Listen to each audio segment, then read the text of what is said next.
Good evening, everybody, and welcome to episode 11, Socratic Satsang. Our topic for today is what is a good life? As you think about it more and more, you find that this is a nuanced and layered subject. It's profound and one of the most enduring inquiries that we've had to face as humans. Aristotle suggested that it's flourishing human thriving, which is driven by courage, temperance, and wisdom. Epicurus said peace, freedom from fear are the keys. Stoics promoted virtue and character, autonomy and competence.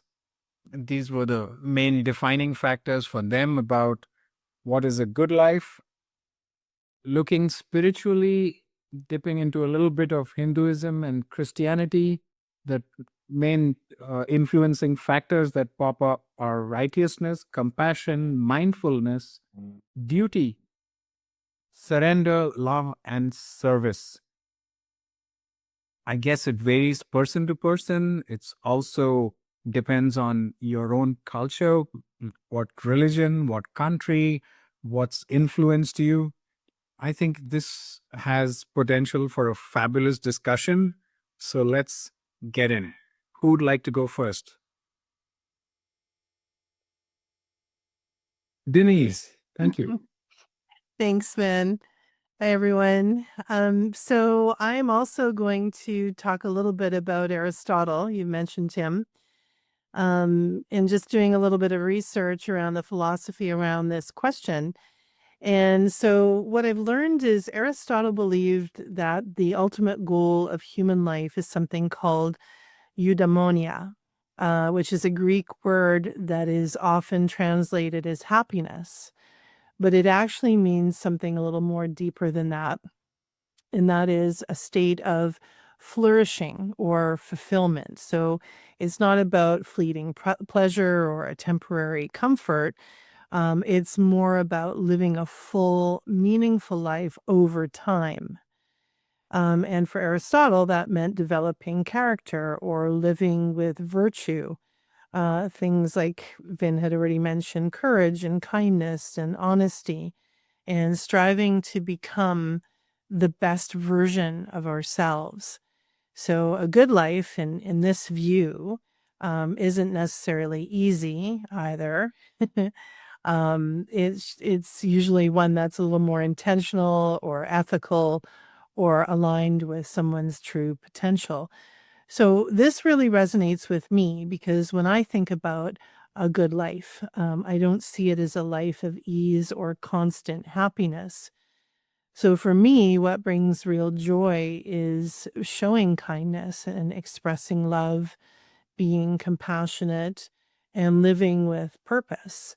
It's like the feeling that your life matters in some way, even if it's a quiet or a subtle way. But it also, to me, raises a deeper question as to how do we come to know what a good life even really is or what it looks like? There's no real single answer, of course, which is why we're having this discussion. So what, feels fulfilling for one person might not be the same for someone else. And it's shaped, by so many things like we've talked about in the past, things like culture, upbringing, environment, and life circumstances. And it's usually not something that we're just handed. It's something that kind of, to me, is something that we kind of uncover or kind of progress through time. Kind of noticing what brings meaning to us. And really, for me, it's what kind of helps me feel truly alive. So if you said to me, so Denise, like, are you living a good life? I can say yes, but it's so multifaceted, as I mentioned. And again, so different for everyone, different perspective, right? So anyway, those are my initial thoughts. Thank you. Who'd like to go next? I can share a couple of thoughts.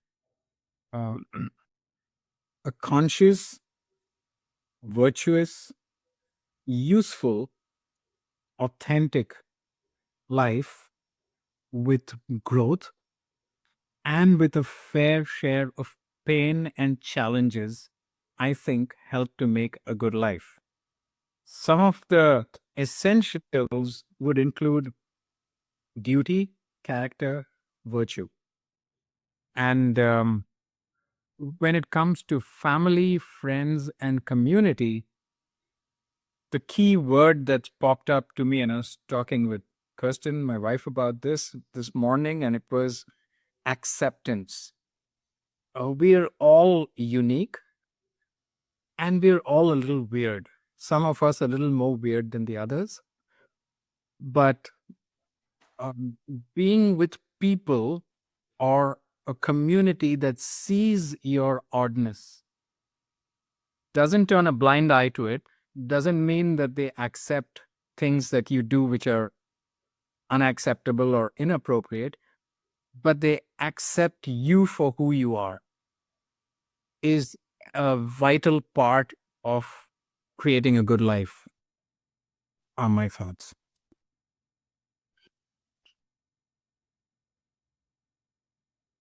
Anyone else?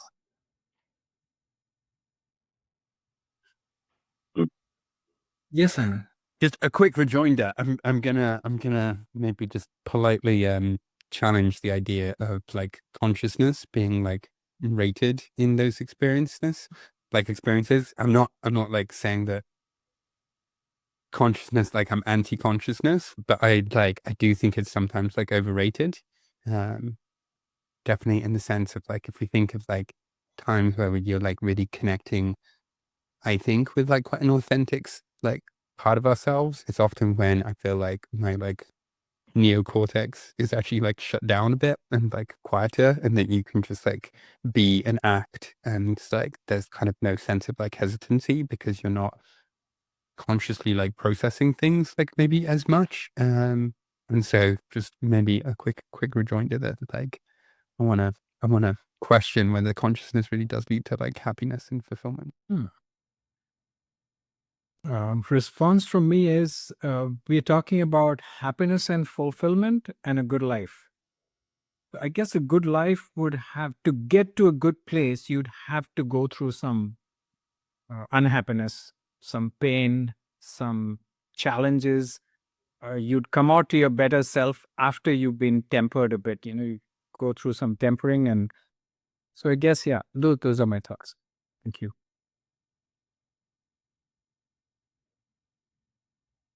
Yes, Tunan. Unmute. So what I've seen is that most people focus on what they don't have, and once they have it, they would say, "Now my life will become good." That's something that I've noticed. Yeah. Yeah.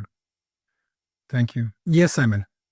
Yeah, I think that's like fun because that's getting into like desire. And like I think there's like I think it's a pretty well established idea of like all, from a lot of philosophers before that like desire is really the desire for desire kind of thing, like the ultimate desire is desire itself kind of thing. And that like, yeah, there is that like weird paradox, like you mentioned. And so I do think that is like a lot of what is like about leading a good life, and it's supposed to like synthesize be with like the like previous point. And I really enjoy that idea of like tempering for sure. In the sense of like I think that times like cycles where we do have to be quite conscious, and maybe that is like actually quite a painful, sometimes maybe a good experience, but just like connecting with what do we truly want or like things like that. But I do think it's important to relax that too. So I like that idea of like cycles, because you can kind of like get to enjoy maybe the battles of your conscious victories and just kind of be, and then you kind of have to then you maybe get a bit complacent and you have to kind of go round the merry-go-round like a few times. Yeah. Thank you. Yes, Kirsten. And I think also kind of a rejoinder with that part that you were sharing, Tulip, that, when I reach a certain place, that I'll be happy or life will be good. And generally, right, we get there and then we'll find something else to be dissatisfied with and then go for something else, and feeling like it ends up that we end up kind of chasing happiness rather than choosing it within our own environment and our circumstance. I had just a sweet small experience not too long ago when Vin and I were we were just at the beach with our dogs, and Vin was throwing rocks for Zoe, and Brazil was just kind of walking around, and I went back to the car to grab a jacket. And as I was walking back, Brazil was walking toward me, and it kind of went into this place of like where I imagined that I had died and I was being reunited. And when he came up to me, Brazil was who's walking up to me and I was petting him, it was this moment of kind of feeling that heaven on earth and realizing it's those moments of being just really present to what is. And I think that can make for a really quality life.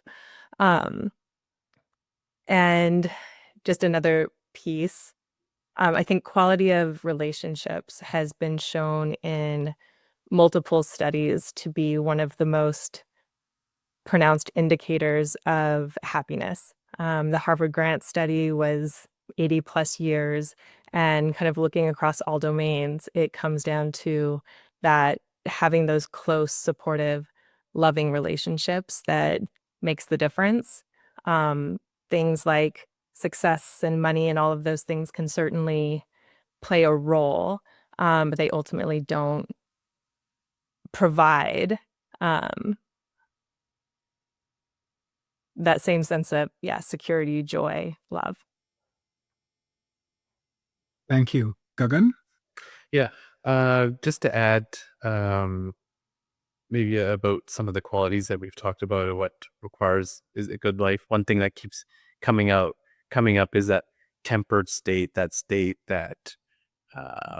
you're experiencing challenges. We mentioned that challenges might be important for life and things like that. Either getting a state of desire versus desireless, and the pole that dance might take you. And I think that if we talk about temperedness, having challenges, it's going to take you into these vulnerable spaces where maybe when you're in this time and space where you are being tested and tempered and challenged, you're doing the opposite of what we're talking about tonight. Maybe you're living a bad life. Maybe there's something frustrated with life, frustrated with different things.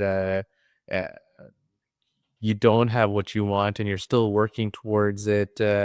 And maybe you get to a point where these can cause some unwanted feelings within you. And I think I want to just add another point or another maybe trait to a good life would be to have to have lightness, to have forgiveness for yourself and for others, and as you kind of going through these kind of tempered parts, which we've discussed to may make up a good life, is try to be light with it as best as you can, even in those heavy moments, trying to carry these carry these emotions and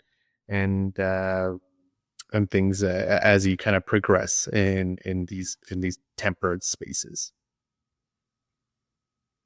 Wow. Yeah. Thank you. Yes, Tulip.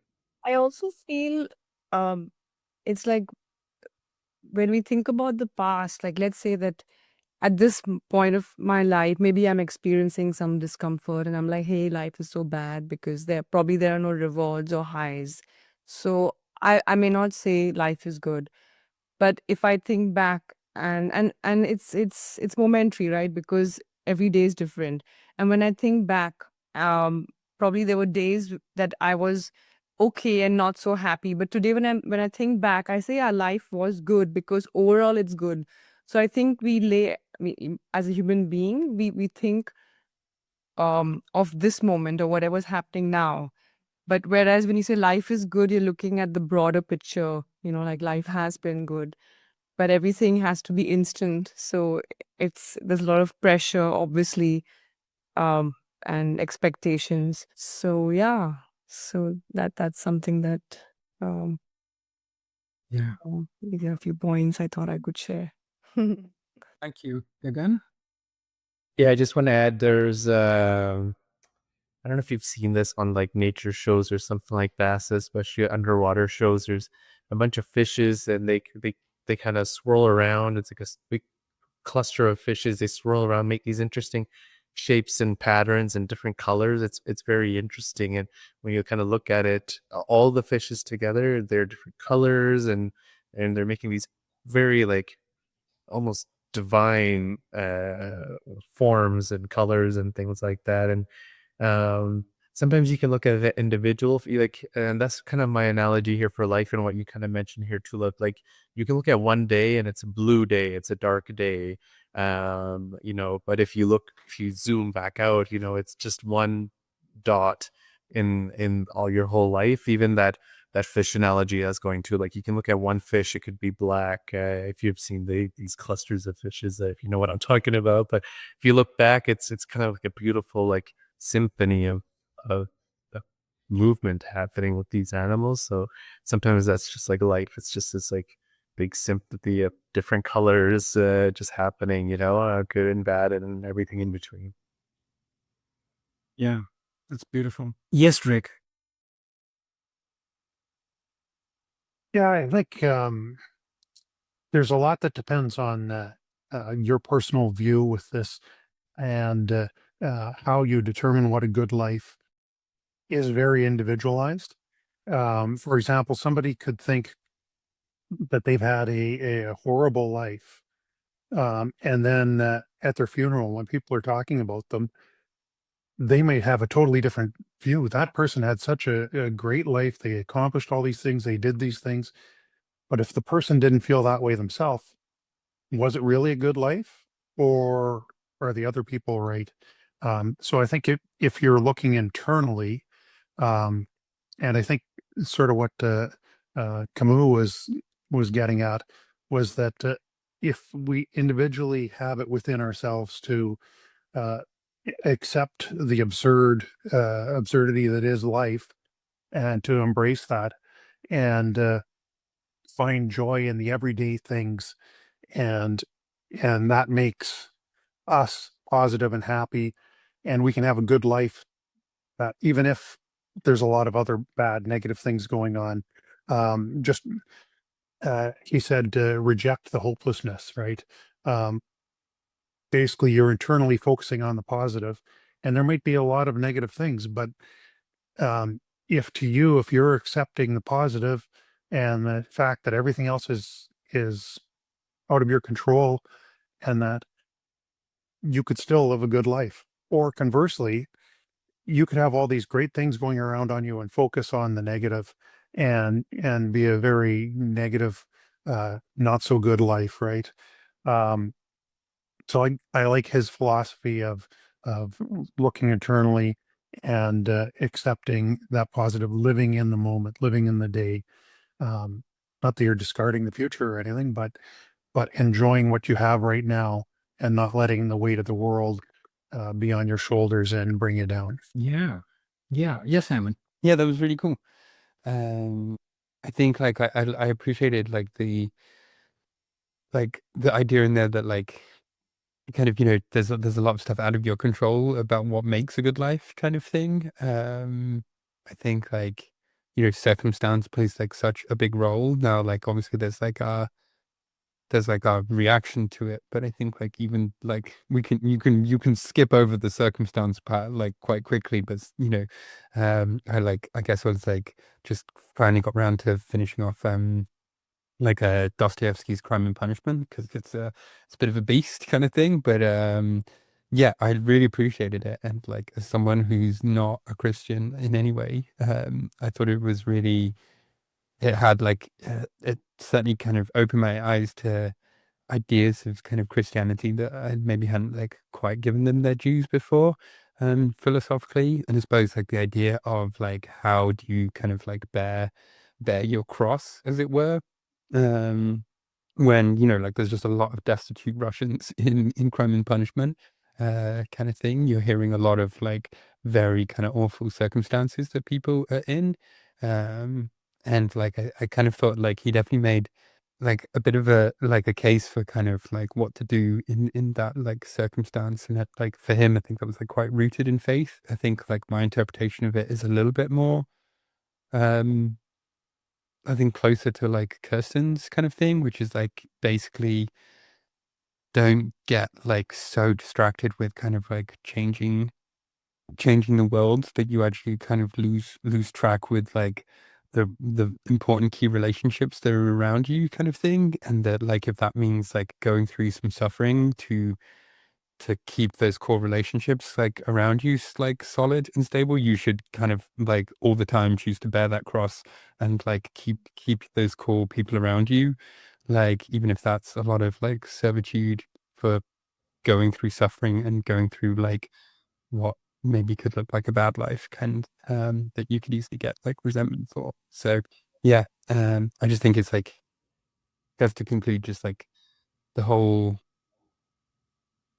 question, I think, like flips a lot if you're someone who's like mostly got the luxury of choosing whether you're going to have a good life or kind of whether you're just kind of battling with like a bunch of crap kind of thing.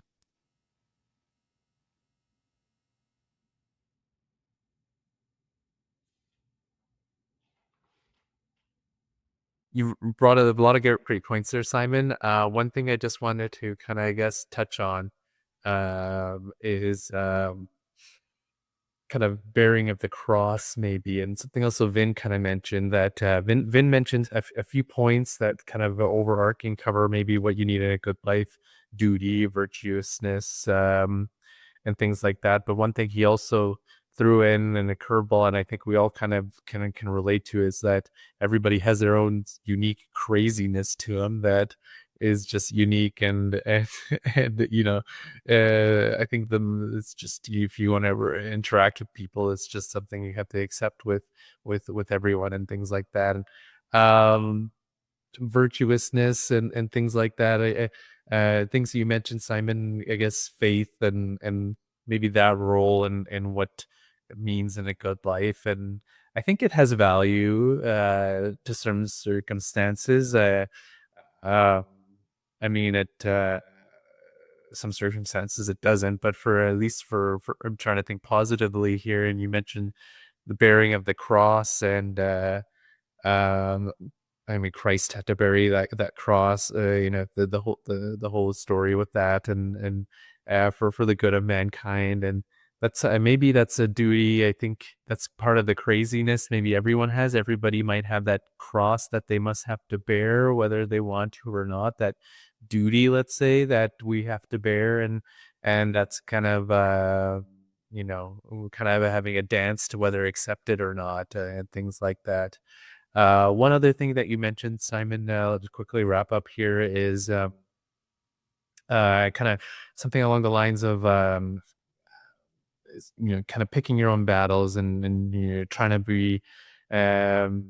do the best that you can to be virtuous without losing yourself, something along those lines. And that's true. I mean, that's true more than ever, especially kind of bring it to reality here with news and all the news stories about the different things happening in the world. And you could try to pick your battles in Russia, Ukraine, or Israel, Palestine, India, Pakistan. Like, there's so many battles. Maybe you can try to be the virtuous one, and you don't know maybe the truth behind that either. It's all these kind of people are being quite critical of the media and what kind of news how the news is being presented and things like that, and getting lost in it all. You gotta kind of have to.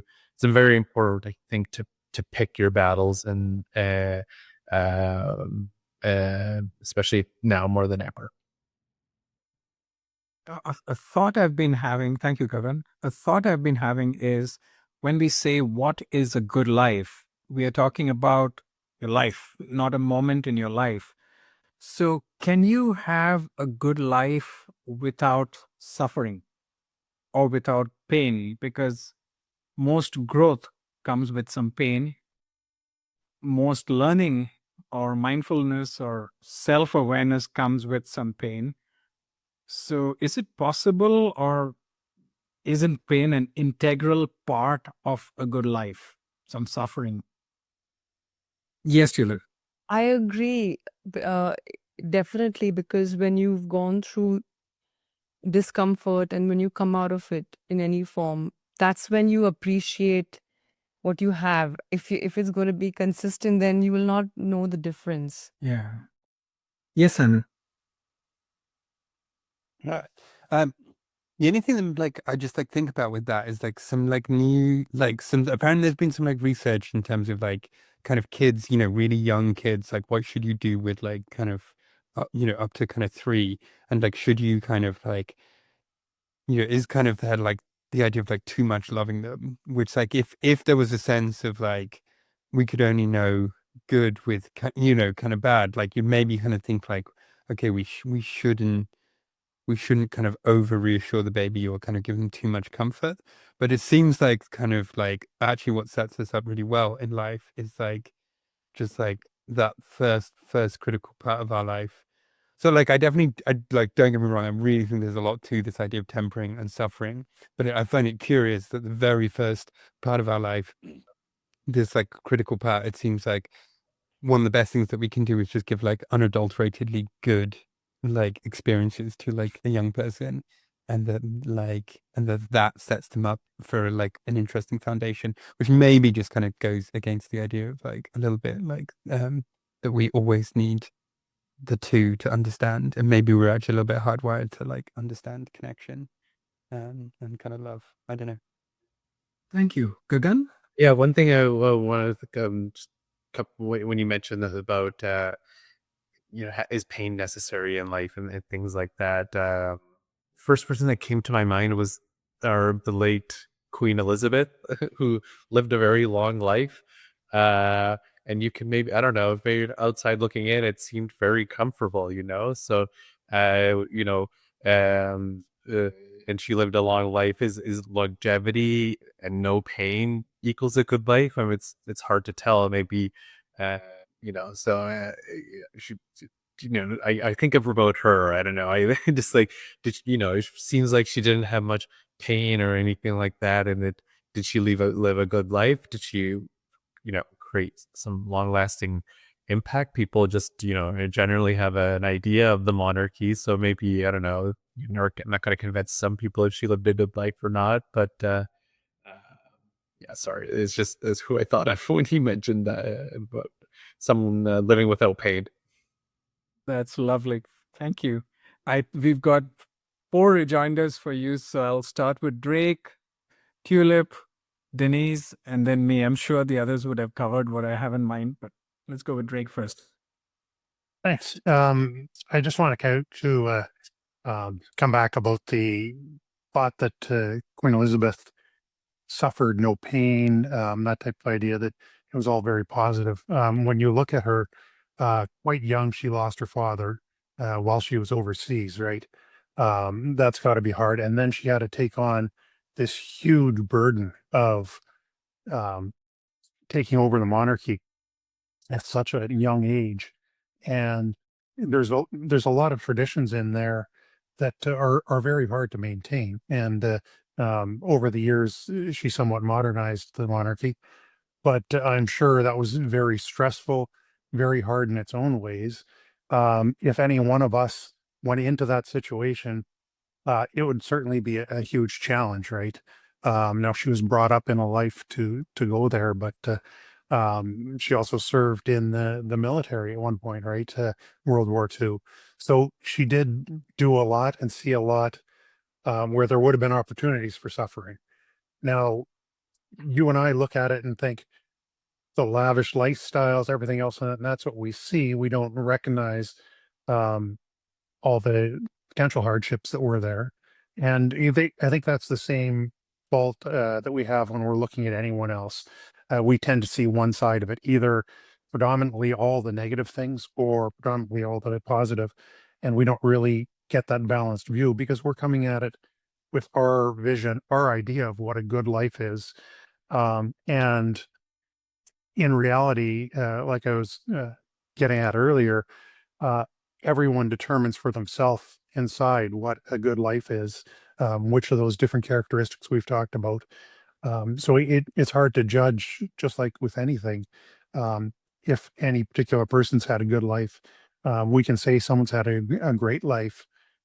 Is a billionaire, is in whatever high position, but to them, they might have suffered all sorts of bankruptcies and other horrible things go on, and have a horrible life, right? And they're only in that position because they're trying to get to a good life for themselves. So I think we're best looking into ourself for our own good life, and looking at the positive things there.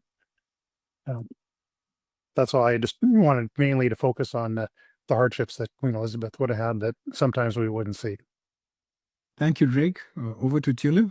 So I don't know about the queen, because obviously, like, that would have been her mind. But talking about growth and pain, what Vin mentioned, I agree, because when I go for a good workout and I go through that pain, or if I'm following a certain regime, and if I go through that pain of eating well, like well, as in when I'm dreaming about something which is not healthy, but I control. So that's kind of, that kind of pain. But the next morning I wake up and I'm like, wow, it feels good. So I've pushed myself, worked hard. You go through that, and then you feel good about yourself. So that's it. For me, that is good. Thank you, Denise. Yeah, I won't talk about the queen. I mean, poor Gagan is like, really? Like, but I certainly agree with what Drake had to say.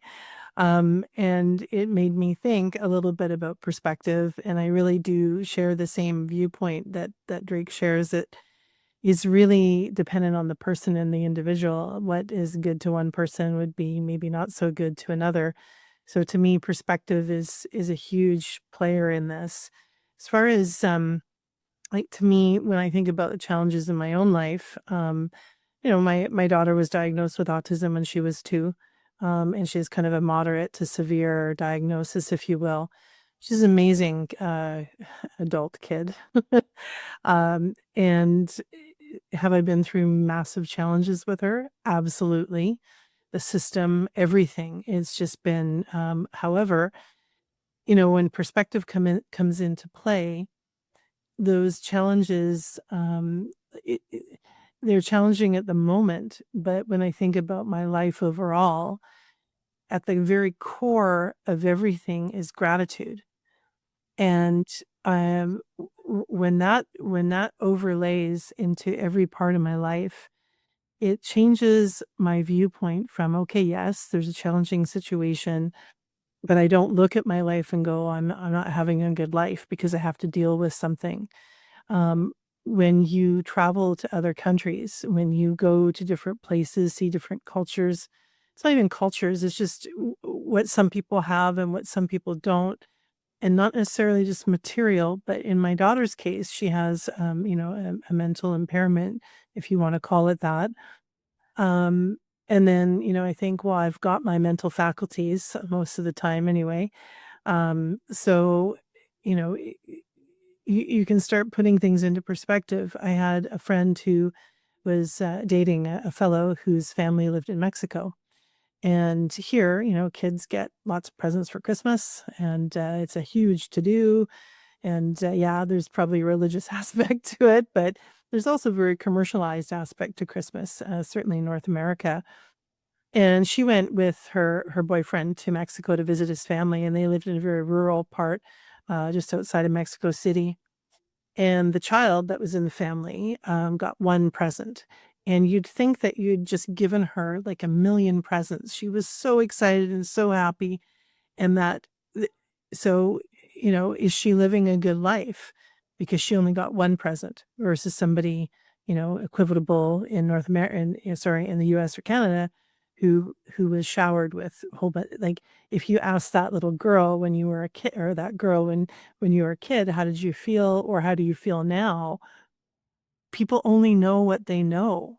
And so it comes down to that core feeling of gratitude and realizing what you have that maybe someone else doesn't have, but it doesn't mean that they're not living an equally good life. If that makes sense. There's a whole bunch of thoughts thrown into one jumble there, but anyway. That was so powerful, Denise. It's gratitude is that one of those key words that none of us mentioned so far. And I agree with you 100%. And going back to what Gagan had mentioned earlier about the Queen, of course, it's really something when you look at when you get an inside view. So I was in my consulting career, I've had the good fortune of interacting with a few highly successful and very, very well-known people. And this is two instances I'm going to share from those days. One was this very well-known, high-profile billionaire who I was consulting for. And we had a conference which we attended together. And at that time, there was a threat to him by somebody. It was a threat on his life, and it was a big threat. So he had all these bodyguards with him. And at some point in the conference, he got up to go to the loo, to go to the washroom. And I also happened to want to go there. So his bodyguards had blocked off the washroom. When I went in, they knew me, so they let me in. And when I walked in, he was taking a leak. And he didn't expect anyone to walk in because his bodyguards, he knew, would have sealed off the place.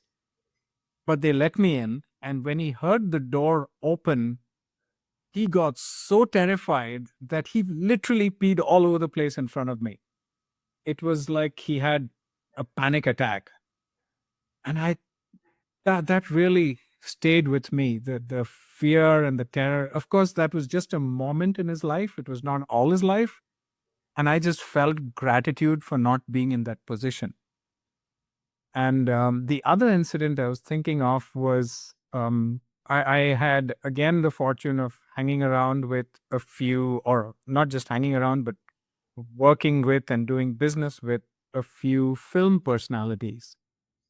And I remember that there was this young girl from a simple background who lived in what was known in Bombay as a chawl. And one day someone just saw her, gave her an offer, and she was launched in a fairly big movie. And she was suddenly all over the press. And, everyone spoke about her good fortune going from a tiny chawl to suddenly being this hugely recognized face.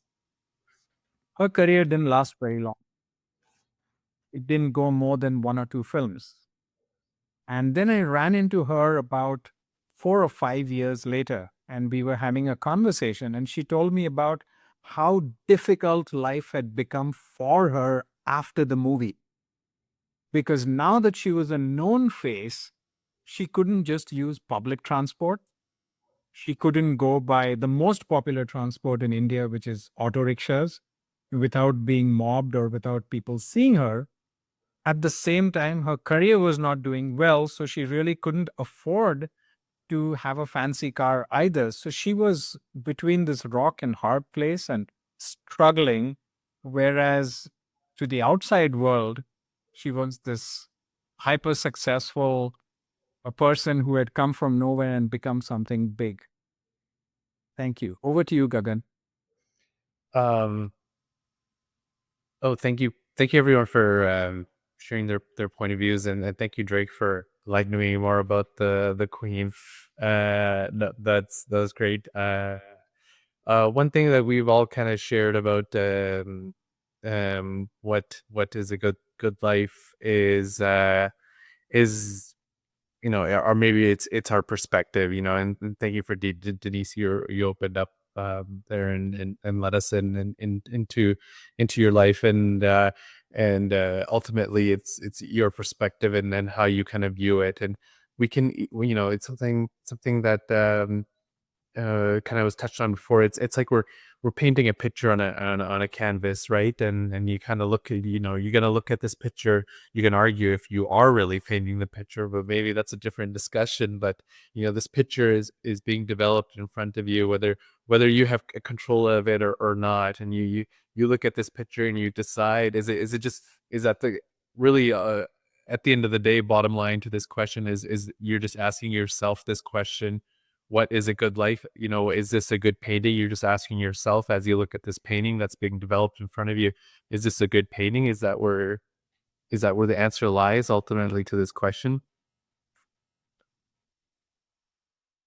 Thank you.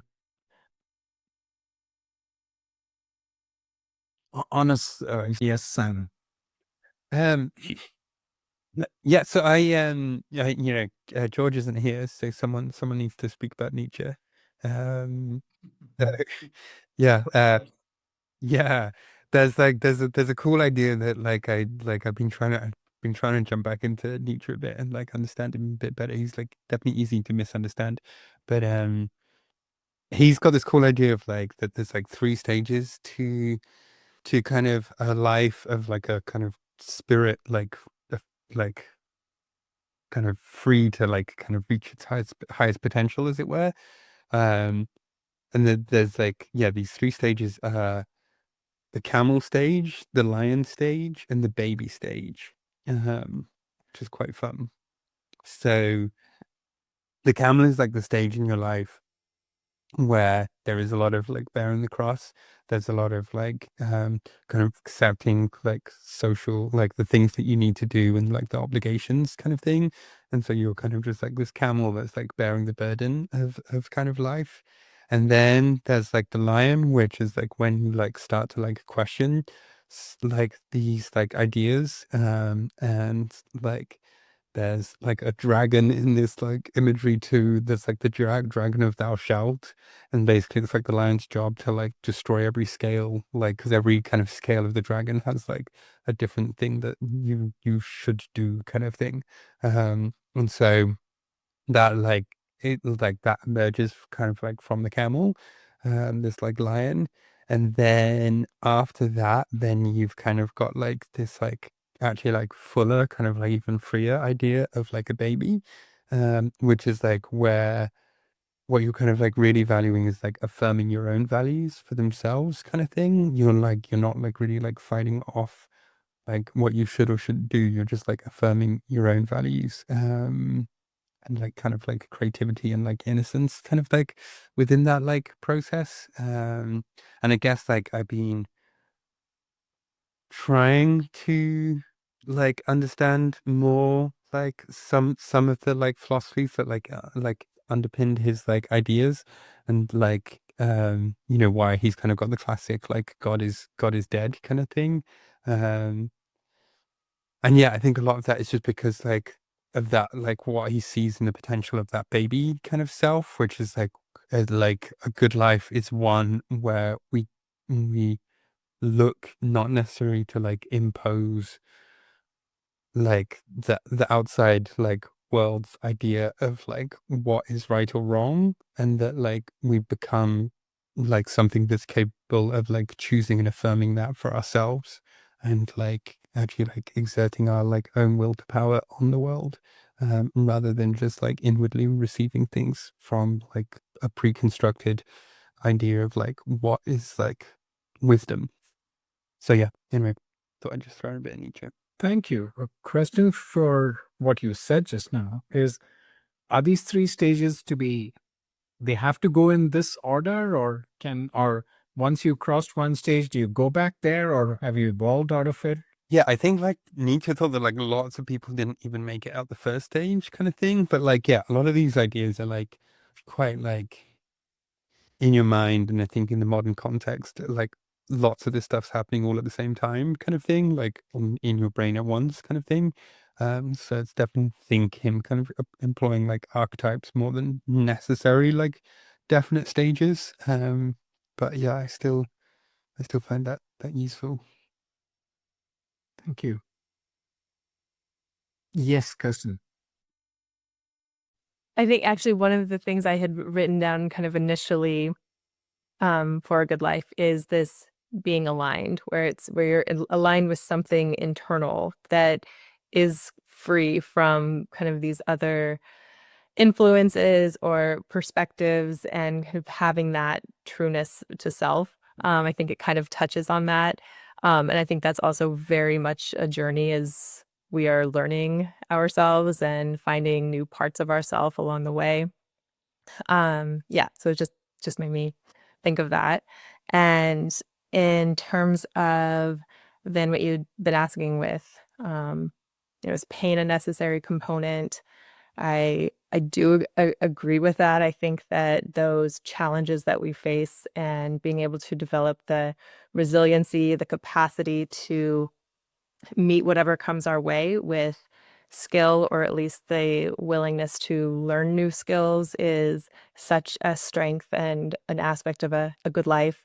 And just to note that I think that one of the greatest inspirations for that would be you, my husband, who has overcome so many things within your life, even, beginning from a child, as having undiagnosed autism, and what that looked like moving through your life, and then facing combat, and um, coming out with no money and working your way up to these highs, and every time you've had these cycles, always showing up with such integrity. And so I think, yeah, I just wanted to make a note of that. Thank you. Tulip? Yeah, Kirsten, I agree about the alignment part when you say that part, because when your thoughts, words, and actions are aligned, is in that's when you're walking the talk. That's when you're satisfied because you're doing things from deep within. That's from your conscience, and then you feel that's happiness, because you can have everything, but when things are, you're not creating stories anymore. You're living it. So I agree with what. Yeah, Thank you. and even about win, I agree with that too. Thank you. I guess we've reached the end of our discussion. It's been beautiful. If I have to highlight some of the points that were discussed, they would include gratitude, challenges, community and relationships. And I guess perception is a word that would play an important role in making a good life. Yeah, I guess that those are my conclusive thoughts. So thank you, everybody. This has been fun, and see you in 2 weeks. Thank you.